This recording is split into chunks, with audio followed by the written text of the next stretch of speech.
Okay, I believe it's recording now. Yeah, it says live on the top right. Okay, all right. 29.1 million people have this. That's about 1 out of 11. 86 million have the predisposition for it. That's about 1 out of 3. There are 1.4 million new diagnoses a year. If you have this, you have a 50% higher risk of death. It's the seventh leading cause of death in the United States. It kills more Americans every year than AIDS and breast cancer combined.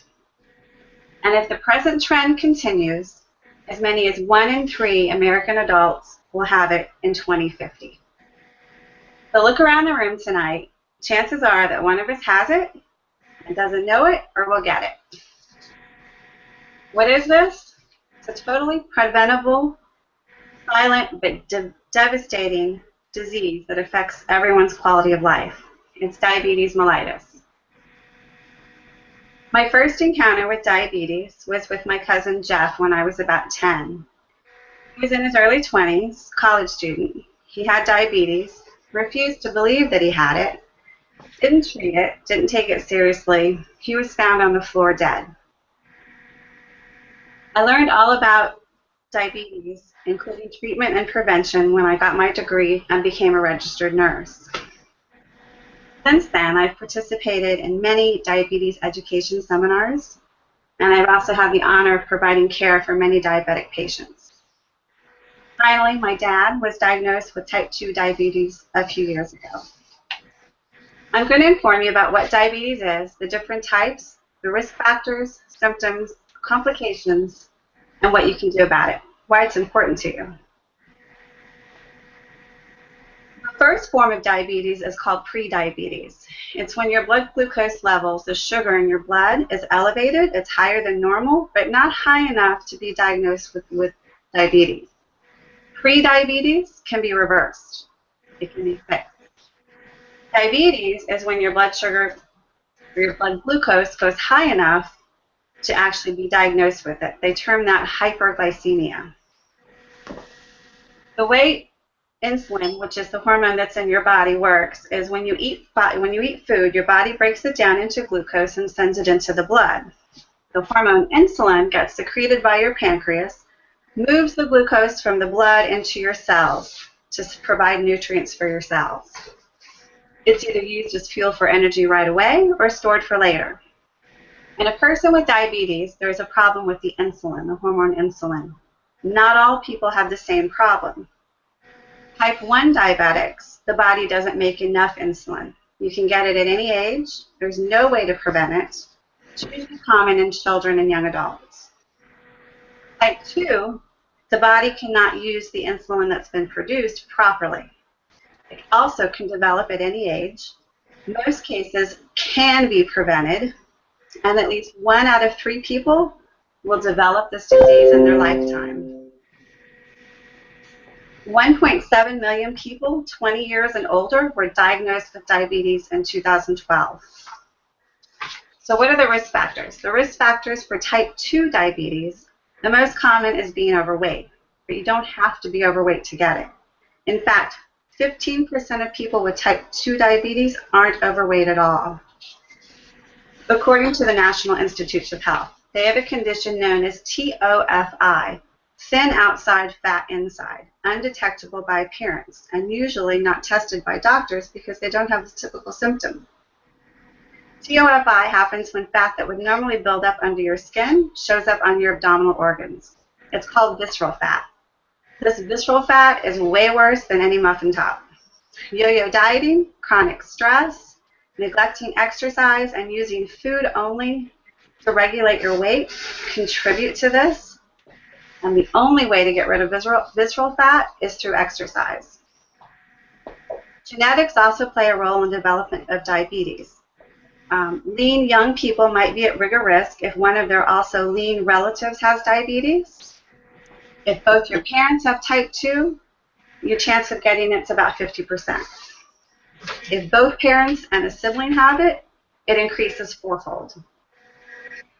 Another risk factor for diabetes is gestational diabetes. That's getting diabetes when you're pregnant. If you've been pregnant or know someone that's been pregnant and they had diabetes while they were pregnant, it goes away, but their chance of getting it comes back. So what are the symptoms of the disease? How do you know if you have it? In prediabetes, there usually aren't any symptoms. The only way to know it is if you have a blood test.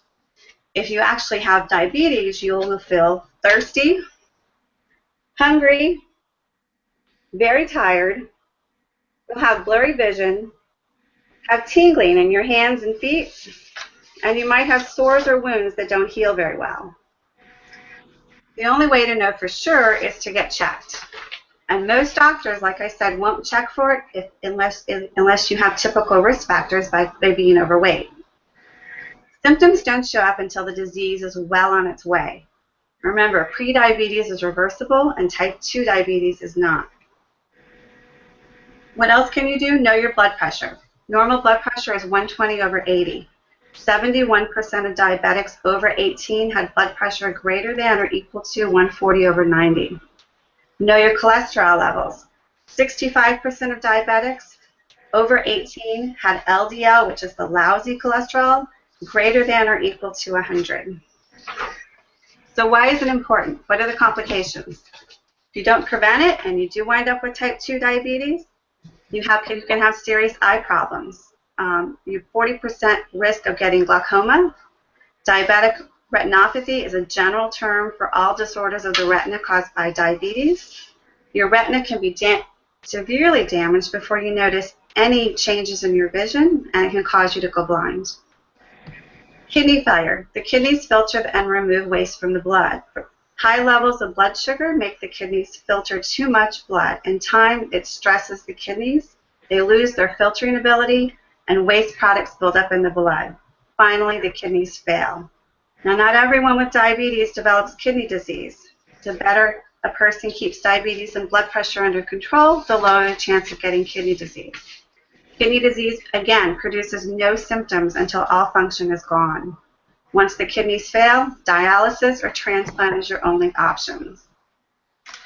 Another risk factor is stroke. The stroke happens when the blood supply to part of your brain is suddenly interrupted. The brain tissue is damaged. Most strokes happen because a blood clot blocks the blood vessel in the brain or the neck. Strokes are serious. You can have movement problems, pain, numbness, problems with thinking, remembering, or speaking, emotional problems like depression. If you have diabetes, your chances of having a stroke are 1.5 times higher than people who don't have it. Foot problems. People with diabetes develop many different foot problems. Calluses, wounds, foot ulcers. They have poor circulation, and it often results in amputations. They also have nerve damages causing neuropathy, causes tingling, pain, burning, or stinging, and loss of feeling in the foot, so it gets injured easily and wind up with an amputation. Most amputations are preventable with regular care and proper footwear. So what do you need to know? Why is it important to you? With lifestyle changes, 15 to 30% of people with prediabetes will develop type 2 diabetes within 5 years. That's 12.9 to 25.8 million people. Know your family's history. Lose weight if you're overweight. Eat healthy. Divide your plate in half and fill one side with veggies. Be more active. Your body was built for movement. A little consistent activity is better than a lot once in a while. 30 minutes daily is what's recommended. Do something you like. Walking is the best form and least reason to get injured.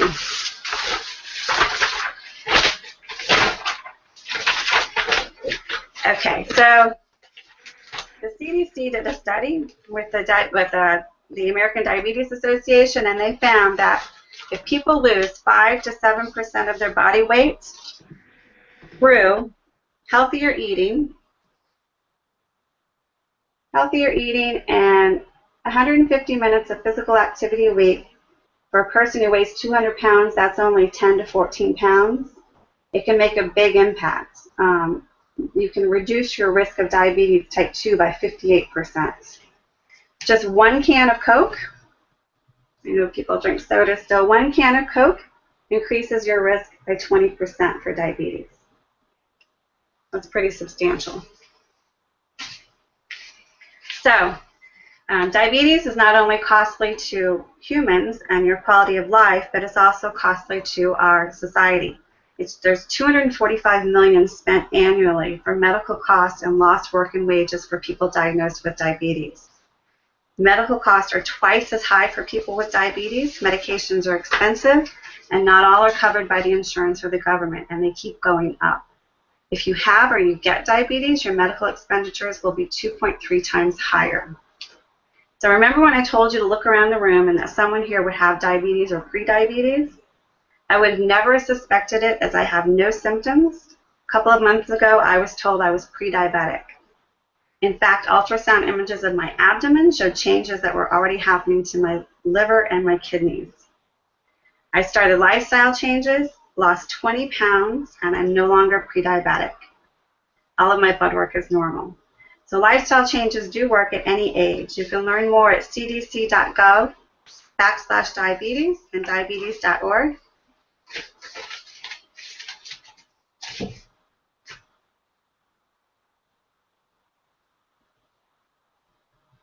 I'm done. All right. So I'm next. All right. Thinking of you. I'm trying to hit mute.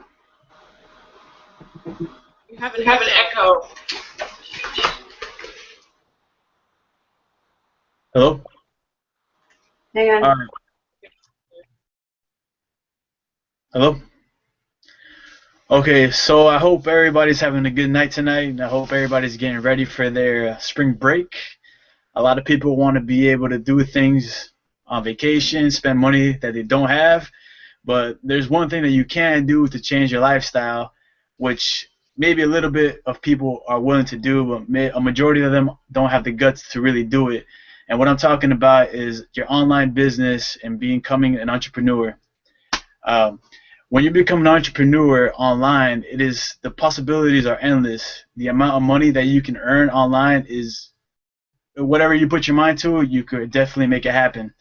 The first step into getting into this type of business is that you want to search into something that you're interested in or your hobby. Let's say, for example, you're interested into soaps and minerals or beauty products. One thing you can do is create your own products at home and market them through the internet. When you choose another topic, or when you choose a topic that you want to go into business, you want to focus on one specific industry, and you want to narrow it down exactly to pinpoint level.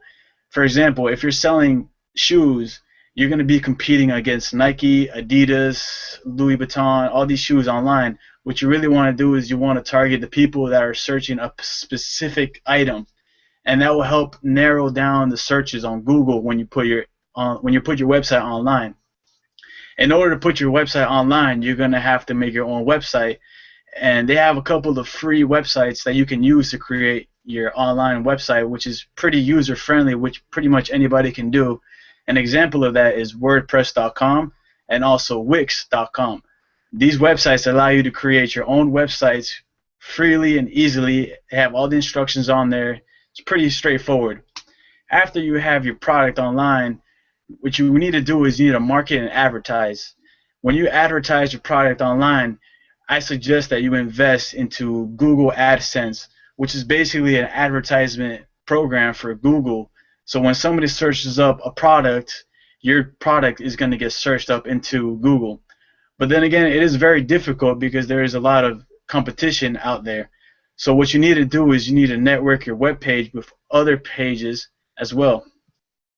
You want to create a website that has a lot of content on it, so when people visit your website, they know that you're professional and you know what you're talking about.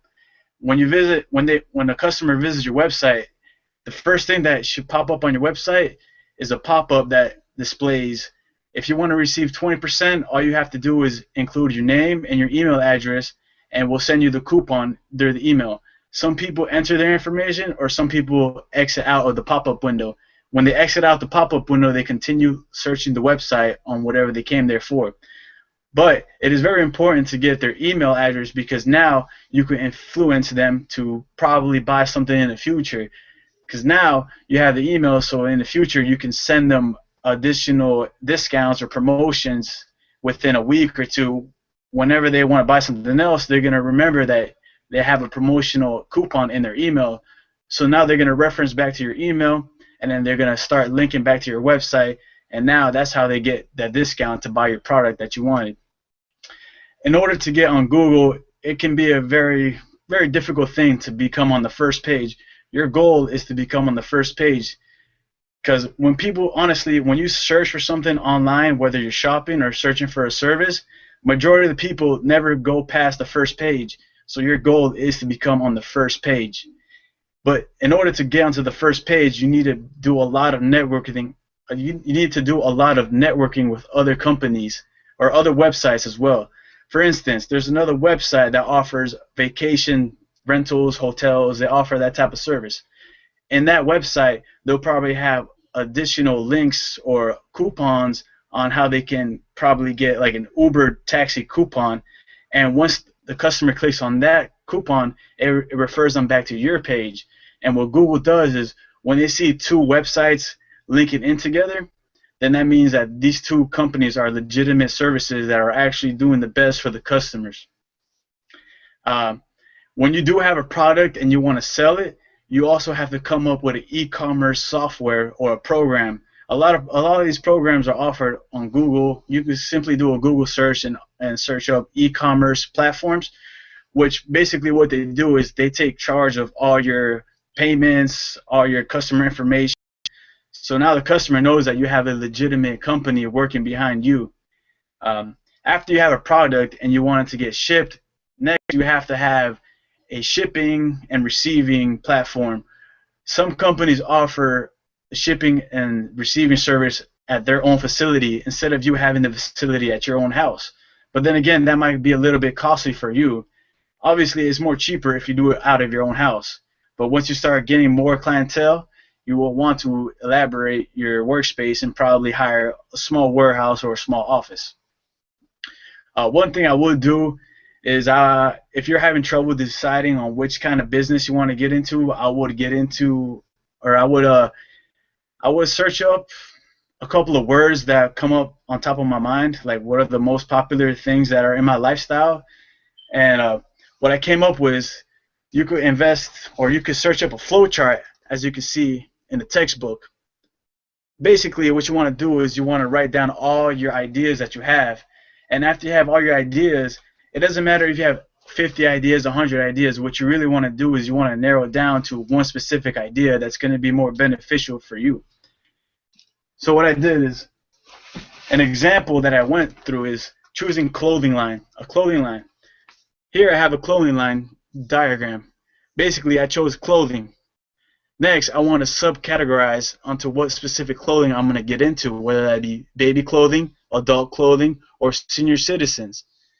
Let's go to adult clothing. Now you want to subcategorize that aspect to make it more narrow.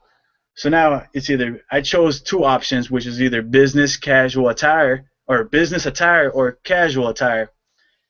Whichever one you choose, you want to narrow that down even more. You want to see what type of fashion is really in trend right now, what type of material is being made.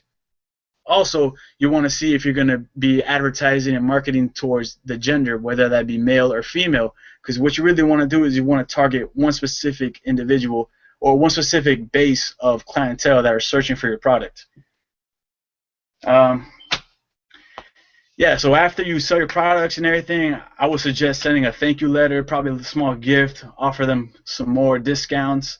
I will tell them if they can advertise themselves, tell their friends, tell everybody how good of a business they were, great customer service. You want to have great customer service because in reality, business is all about the customer. Let's see. Also, in order to do your online business, you want to do search engine optimization. So for instance, when you Google an object online, the first thing you Google is the word. So I searched up business attire. When you see all these websites on here, this is all on the first page. This is all the people that are making the most money. The person that has the first link on here, sometimes you see a little yellow words that says AAD. Basically, it means a Google ad word. Basically, they're paying Google to display their company on the front page of the website. But in order to do that, like I said before, you need to have a nice fan base, and Google needs to know that you're running a legitimate business. So these are all the prospects that you can choose from on here, and all these people are doing what they're supposed to do. They have a nice fan base. They have great content daily. They're uploading new material. They're making Google happy. That's what Google wants, because Google is obviously making money off of you as well, because you're paying them, and if they make money, then you make money. Everybody makes money. So yeah, so that's one thing you can do if you really want to spend your spring break out. If you want to spend your spring break out in Hawaii, if you want to visit Dubai, but you don't have the funds, you could go ahead and start your own business. It's not that hard, really, as long as you have the ambition and dedication and the motivation. There's a lot of information on Google that you can just search up how to start my own online business, and there's lots of articles on there that can help you. Yep. Well, thank you all for listening. I'm done. Good. Okay, before I go, I want to see if it's. Oh, cool. Hold on, see if my.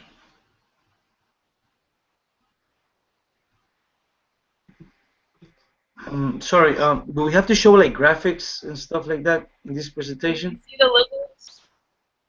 Y'all see lizards on my screen? Yeah. Cool. Look at that. Visual. Okay. Yeah, you're supposed to have visuals, but it's only 8 points out of the, like, 100 or whatever, so. All right. Thanks. Yep. All right. You've all heard of asexual reproduction, right? But that's only for things like bacteria or sponges, or so you've been taught. However, there is a type of asexual reproduction that can occur in other animals, like amphibians, reptiles, birds, and even mammals artificially. As a biology major, I've been interested in this type of phenomena and have done plenty of research on these subjects. Today I want to share with you the process of parthenogenesis through the definition of this process, the different ways it occurs, and which animals it occurs in. First, it's important to understand that asexual reproduction is reproduction without the exchange of genetic material. This means that the offspring is only coming from one parent, not the combination of two.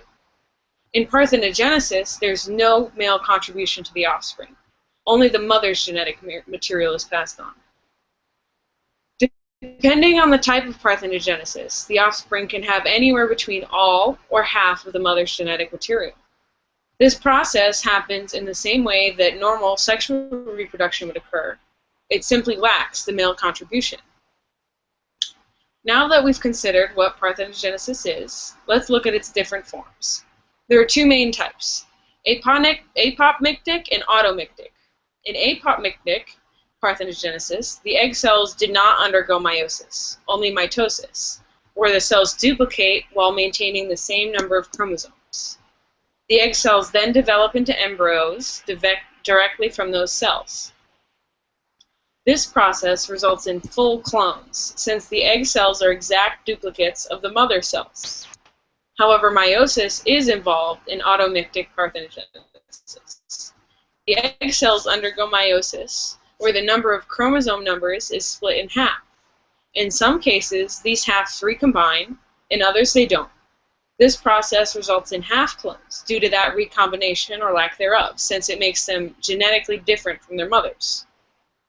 These two types also have two subcategories, facultative and obligate.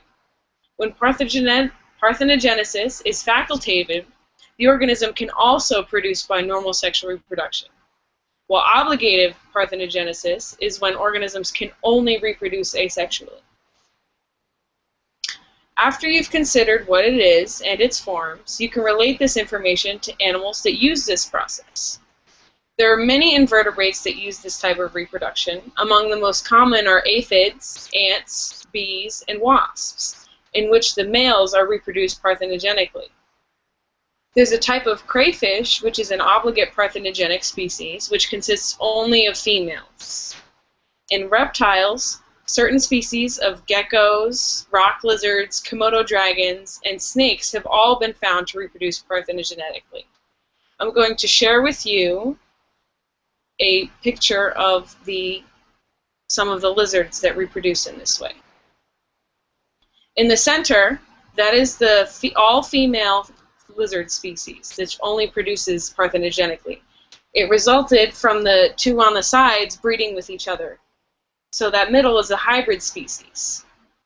And it reproduces parthenogenically because the other two species have different numbers of chromosomes, and it creates a hybrid that cannot create viable offspring through genetic exchange.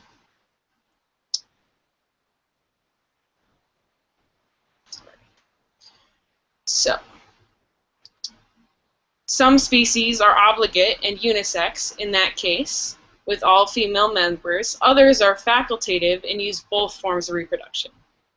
Salamanders, which are amphibians, are the first known to have reproduced dating back to 5 million years ago. Many bony fish use this, but recently 3 species of sharks have been confirmed to reproduce this way in aquariums. In birds, it is known to occur naturally from studies on birds like turkeys, chickens, and pigeons domestically. The resulting males are then found to be less fertile.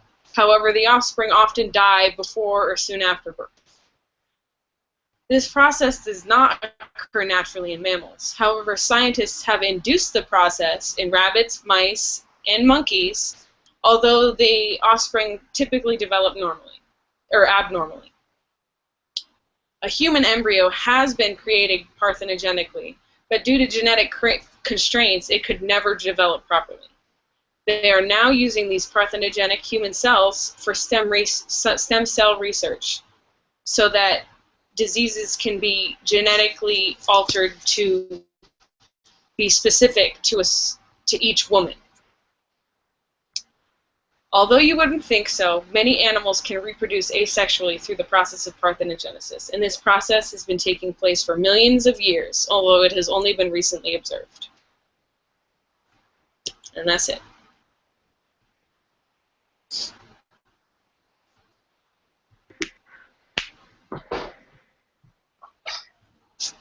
Okay.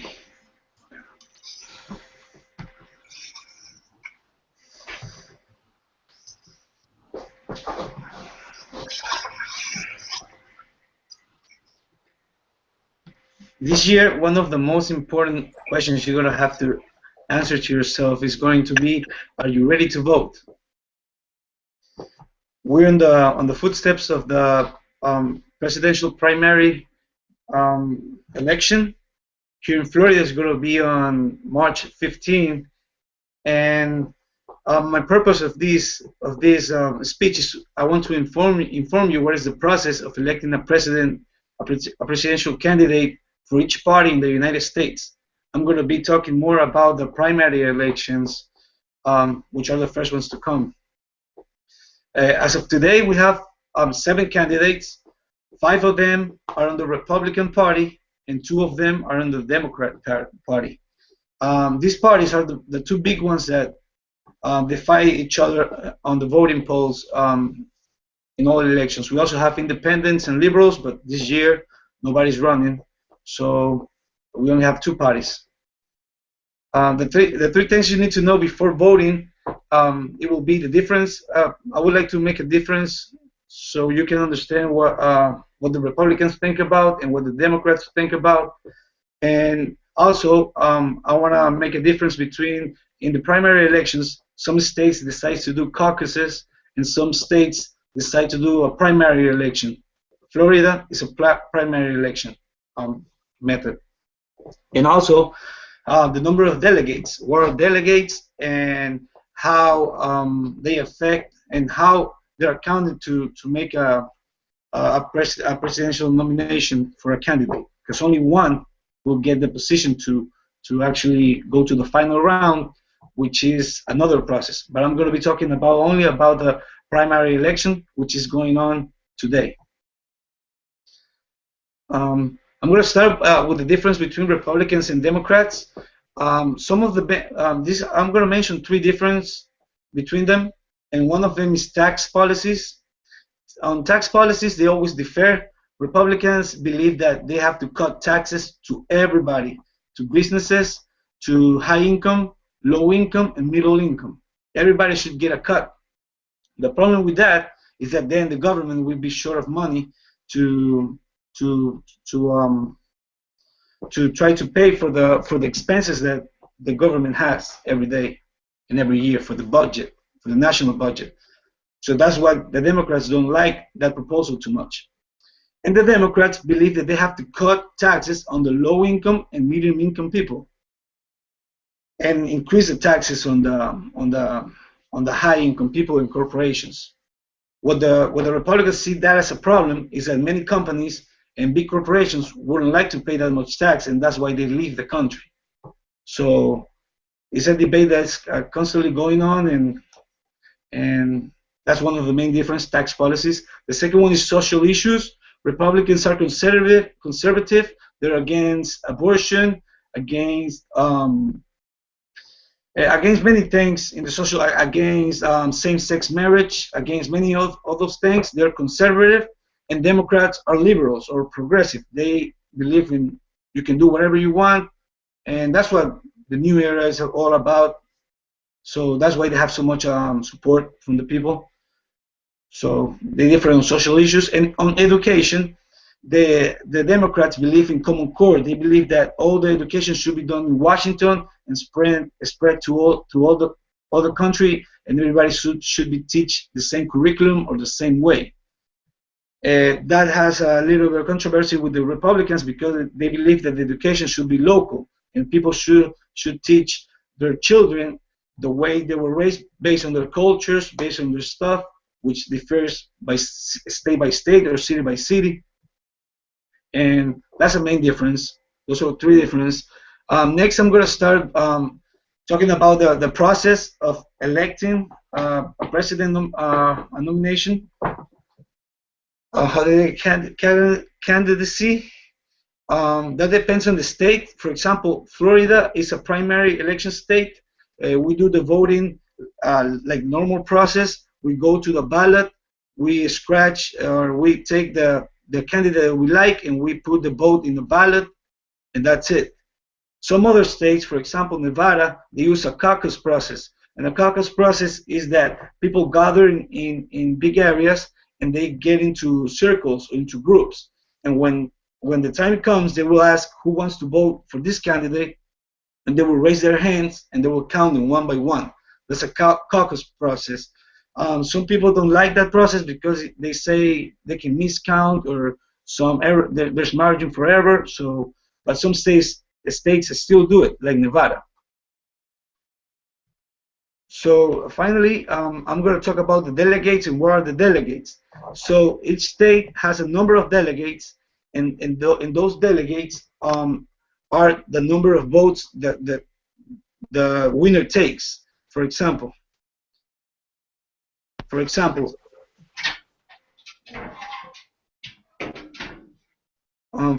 in Florida, there are 99 votes, 99 delegates.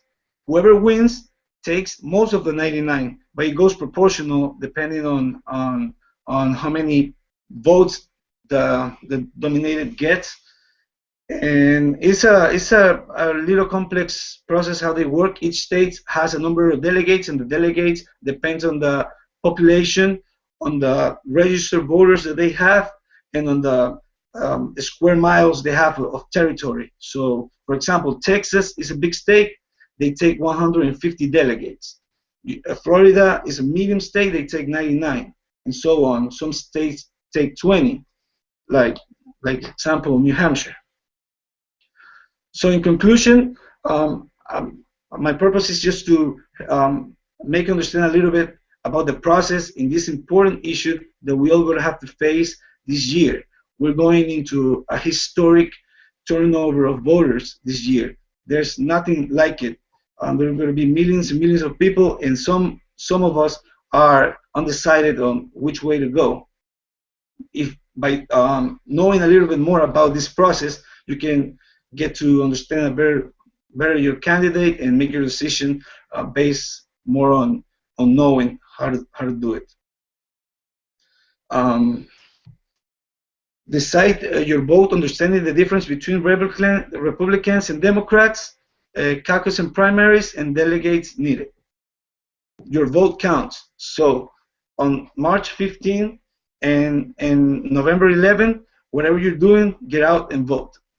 Thank you.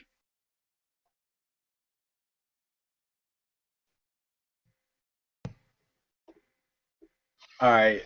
I don't know what happened with my computer, but it shut off. Oh no. Did he record it? It says it's recording right now. I hope it's all still recorded. But on you guys, everything was okay, right?